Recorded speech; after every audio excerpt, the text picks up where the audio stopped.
নমস্কাৰ মই মজিদ বন্ধুসকল বলগতে চাওক আজি 9টা গুৰুত্বপূৰ্ণ খবৰ প্ৰথমটো খবৰ উচ্চতৰ মাধ্যমিকৰ চূড়ান্ত বৰ্ষৰ লাখ লাখ শিক্ষাৰ্থীলৈ ডাঙৰ খবৰ অতি শীঘ্ৰে ঘোষণা কৰা হ'ব হায়াৰ সেকেন্ডাৰী চূড়ান্ত বৰ্ষৰ পৰীক্ষাৰ ফলাফল এপ্ৰিলৰ শেষত ঘোষণা কৰা হ'ব উচ্চতৰ মাধ্যমিকৰ চূড়ান্ত বৰ্ষৰ পৰীক্ষাৰ ফলাফল এই বৃহৎ ঘোষণা ৰাজ্যৰ মুখ্যমন্ত্ৰী হিমন্ত বিশ্ব শৰ্মাৰ উচ্চতৰ মাধ্যমিক চূড়ান্ত বৰ্ষৰ লাখ লাখ পৰীক্ষাৰ্থীৰ বাবে ডাঙৰ খবৰ হাত বিহুৰ পিছতে ঘোষণা কৰা হ'ব উচ্চতৰ মাধ্যমিকৰ ফলাফল এপ্ৰিলৰ শেষত ঘোষণা কৰা হ'ব উচ্চতৰ মাধ্যমিক চূড়ান্ত বৰ্ষৰ পৰীক্ষাৰ ফলাফল মুখ্যমন্ত্ৰী ডক্টৰ হিমন্ত বিশ্ব শৰ্মাৰ এই ডাঙৰ ঘোষণা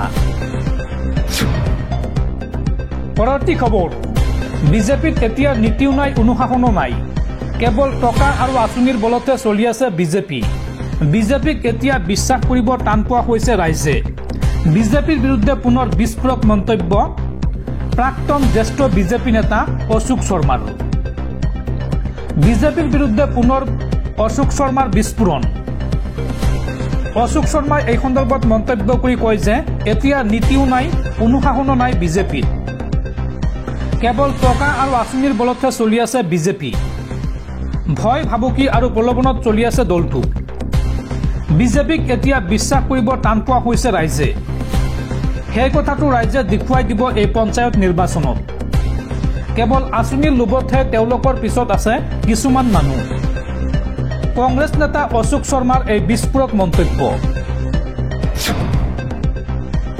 পৰৱৰ্তী খবৰ এতিয়াৰ পৰা কোনো হাস্পতালৰ পৰা নৱজাতক নোহোৱা হলে বা হেৰুৱালে লগে লগে বাতিল হ'ব সেই হাস্পতালৰ লাইসেন্স বা অনুজ্ঞাপত্ৰ এই সন্দৰ্ভত দেশৰ উচ্চতম ন্যায়ালয়ৰ গুৰুত্বপূৰ্ণ ৰায়দান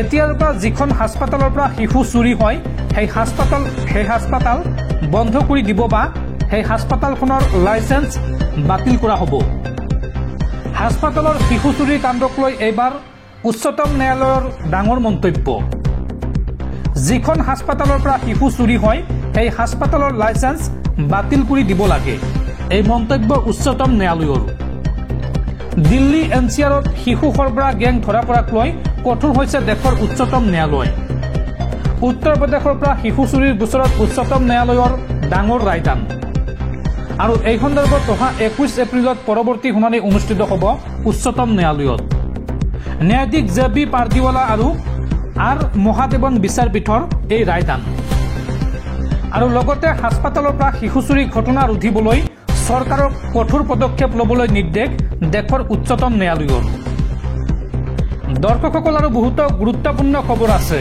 তাৰ আগতে আপোনাক জনাও যে যদি আপুনি এতিয়ালৈকে এইটো ভিডিঅ'ত লাইক কৰা নাই তেন্তে এতিয়াই ভিডিঅ'টোত লাইক কৰি দিয়ক আৰু এনেকুৱা ধৰণৰ ভিডিঅ'সমূহ নিতৌ চাবলৈ চেনেলটো ছাবস্ক্ৰাইব কৰি কাষত থকা বেল আইকনটো প্ৰেছ কৰি ৰাখক পৰৱৰ্তী খবৰ আমচুক এইবাৰ কঠোৰ সকিয়নি মুখ্যমন্ত্ৰী হিমন্ত বিশ্ব শৰ্মাই এই সন্দৰ্ভত কয় যে কোনো পধ্যেই অসমৰ ৰাজপথত প্ৰতিবাদ কৰিবলৈ দিয়া নহ'ব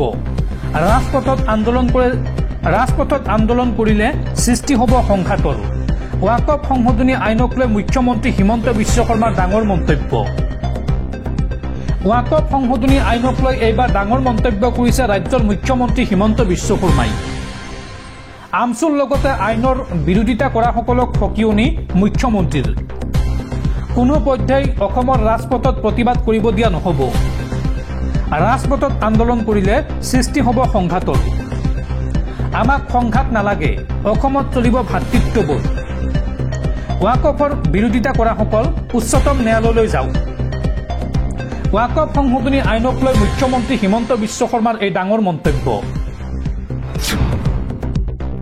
পৰৱৰ্তী খবৰ ৰাজ্যত পুনৰ সংঘটিত হৈছে আন এক শোকাবহ ঘটনা এইবাৰ নদীত মাছ ধৰিবলৈ গৈ মৃত্যু হৈছে 2 কণমানি শিশুৰ ব্ৰহ্মপুত্ৰৰ সুঁতিত মাছ ধৰিবলৈ গৈ 2 শিশুৰ সলিল সমাধি আৰু এই 2 শিশুৰ মৃত্যুত এতিয়া পৰিয়ালত হাহাকাৰ অৱস্থা বৰপেটাৰ চেঙাত সংঘটিত হৈছে এই ভয়ংকৰ ঘটনা 2 কণমানি শিশু ৰাজু আলী আৰু ৰকিবুল ইছলামৰ কৰুণ মৃত্যু বৰপেটাৰ চেঙা সমষ্টিৰ মাজৰ চৰত সংঘটিত হৈছে এই শোকাবহ ঘটনা ব্ৰহ্মপুত্ৰৰ সুঁতিত মাছ ধৰিবলৈ গৈ 2 শিশুৰ সলিল সমাধি কণমানি ৰাজু আৰু ৰকিবুলৰ মৃত্যুত পৰিয়ালত এতিয়া হাহাকাৰ অৱস্থা।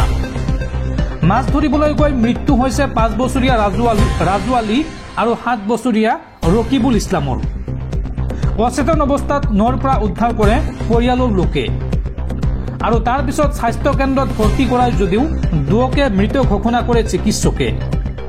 আৰু 2 শিশুৰ কৰুণ মৃত্যুৰ পিছতে এতিয়া অঞ্চলজুৰি শোকাকুল পৰিৱেশ। পৰৱৰ্তী খবৰ, ৰাজ্যবাসীলৈ ভাল খবৰ। এতিয়াৰ পৰা অসমীয়া ভাষাতে চলিব ৰাজ্যৰ সকলো চৰকাৰী কাম কাজ। সকলো চৰকাৰী কামত বাধ্যতামূলক হ'ল অসমীয়া ভাষা। পহিলা বহাগৰ দিনটোতেই এই সন্দৰ্ভত অসম চৰকাৰৰ গুৰুত্বপূৰ্ণ সিদ্ধান্ত। পহিলা বহাগৰ দিনটোতেই চৰকাৰৰ গুৰুত্বপূৰ্ণ সিদ্ধান্ত। এতিয়াৰ পৰা অসমীয়া ভাষাতে চলিব সকলো চৰকাৰী কাম কাজ। সকলো চৰকাৰী কামত বাধ্যতামূলক হ'ব অসমীয়া ভাষা। অসমীয়াতে জাৰি কৰা হ'ব কেবিনেটৰ চৰকাৰী অধিসূচনা আৰু নিৰ্দেশনাৱলী। অসমীয়া ভাষাত জাৰি কৰিলে চৰকাৰী অধিসূচনা। অৱশ্যে বৰাক উপত্যকাত বঙালী ভাষাত প্ৰযোজ্য হ'ব এই নিয়ম আৰু বিটিআৰত বড়ো ভাষাত প্ৰযোজ্য হ'ব একেই নিয়ম। পহিলা বহাগৰ দিনটোতেই এই গুৰুত্বপূৰ্ণ সিদ্ধান্ত গ্ৰহণ কৰিছে অসম চৰকাৰে।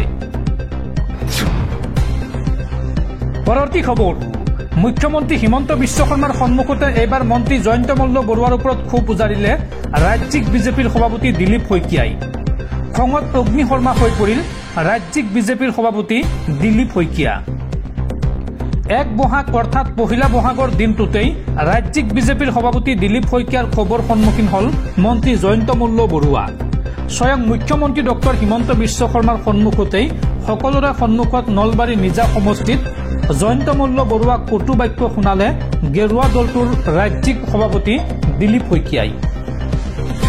উল্লেখযোগ্য যে মঙলবাৰে নলবাৰী সমষ্টিৰ বাজানী মণ্ডলৰ নৱনিৰ্মিত কাৰ্যালয় উদ্বোধনৰ এক কাৰ্যসূচীত অংশগ্ৰহণ কৰিবলৈ গৈছিল দিলীপ শইকীয়া, মুখ্যমন্ত্ৰী হিমন্ত বিশ্ব শৰ্মা আৰু দলটোৰ আন কেইবাজনো জ্যেষ্ঠ নেতা। মুখ্যমন্ত্ৰী ডক্টৰ হিমন্ত বিশ্ব শৰ্মাই নৱনিৰ্মিত ভৱন উদ্বোধন কৰা কাৰ্যসূচী সফলতাৰে সম্পন্ন হৈ যোৱাৰ পাছতে লাগে অতন্তৰ। জানিব পৰা মতে কাৰ্যালয় উদ্বোধনৰ পাছতো বহু সময়লৈকে কাৰ্যালয়ৰ বাহিৰতে থাকিবলগীয়া হয় দিলীপ শইকীয়া। কাৰ্যালয়ৰ ভিতৰত মুখ্যমন্ত্ৰীৰে মণ্ডল সভাপতি মিণ্টু তামুলী বহু সময় ধৰি সোমাই আছিল, যাৰ বাবে সভাপতি দিলীপ শইকীয়াই বাহিৰত থাকিবলগীয়া হৈছিল। সেয়ে ক্ষোভত অগ্নিশৰ্মা হৈ দিলীপ শইকীয়াই মুখ্যমন্ত্ৰীৰ সন্মুখতে মিণ্টু তামুলীৰ ওপৰত ক্ষোভ প্ৰকাশ কৰি তেওঁক দলৰ পৰা ছাইড কৰি দিবলৈ কৈ নলবাৰীৰ বিধায়ক জয়ন্ত মল্ল বৰুৱাক কটু বাক্য শুনায়।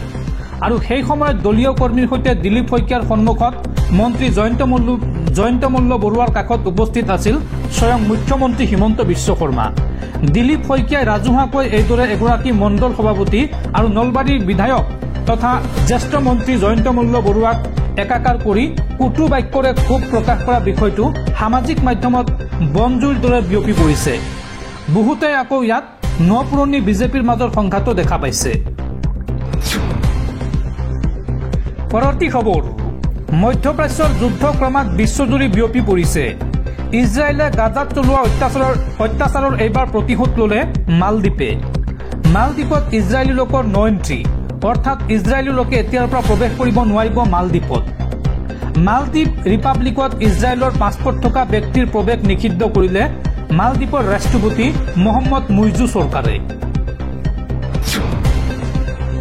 পৰৱৰ্তী খবৰ, সাৱধান ৰাজ্যবাসী।